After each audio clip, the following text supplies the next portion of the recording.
Whenever you're dealing with an apologist for Islam, or even a Muslim, and you bring up jihad, almost immediately they kick back to you, well, what about those terrible crusades? Why, they're the moral justification for jihad. I mean, we're just as bad as they are, so let's not talk about jihad, okay? Let's talk about the crusades. Well, what I would like to talk about here are facts. And it turns out I sat down and put together some work, and I created a database of some 548 battles that Islam fought, jihad battles against classical civilization. And this aren't even all the battles. It really doesn't say much about Africa and India, Afghanistan and all that. It's primarily the battles against the classical civilization of Rome and Greece.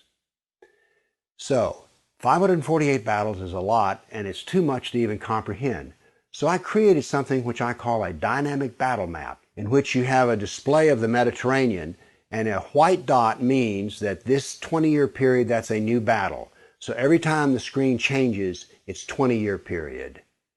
The colors white turn to red, and so you can see a history. This may seem a little confusing, but I think when you see it, you'll know exactly what I mean. And here it starts. Islam burst out of the Arabian Peninsula and immediately starts attacking the Middle East. And notice that it doesn't take long until they're crossing the Mediterranean and attacking southern France and Spain. Notice something here. Most people think of Islam, they think of Arabs, they think of desert, and yet here we see that Islam is projecting power throughout the Mediterranean. Notice how the little islands of the Mediterranean are getting hammered. The navy of Islam would attack coastal towns, kill, rob, rape, and then take slaves. So this whole battle map, as it unfolds, you're seeing slaves being taken. Over 1 million slaves were taken out of Europe into the Islamic world. That's something you don't think about much, but it's absolutely true. There were over 200 battles fought in Spain alone. And we also see, however, on the east coast in Turkey, that Islam is trying to break into Europe.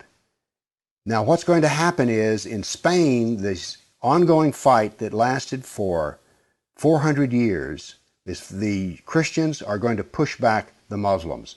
But now then what has happened over in the east is that Constantinople has fallen, and now then Eastern Europe is getting hammered. The jihad now comes to Eastern Europe.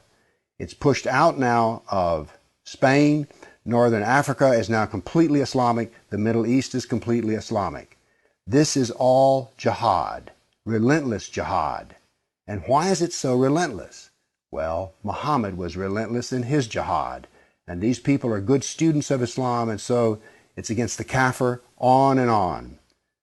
It was traditional that when the Sultan came to power, the brand new Sultan, he would immediately try to launch new wars, because he was going to be noted in his Islamic history as to how well he fought against the kafir. So that's what the jihad looked like over that time period, 548 battles. But remember, when you bring up jihad, people want to bring up the Crusades. So I also prepared a dynamic battle map of all the offensive raids of the Crusaders. Let's watch it and make a comparison. And so it begins. The Crusades enter into Turkey and the Middle East.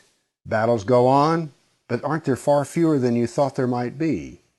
And here we go. The last battles are fought, and that is the end of the Crusades. So now then we can talk about some facts. Yes, there were Crusades, but notice they ended centuries ago, and jihad is being practiced today. Jihad has been with us for 1,400 years.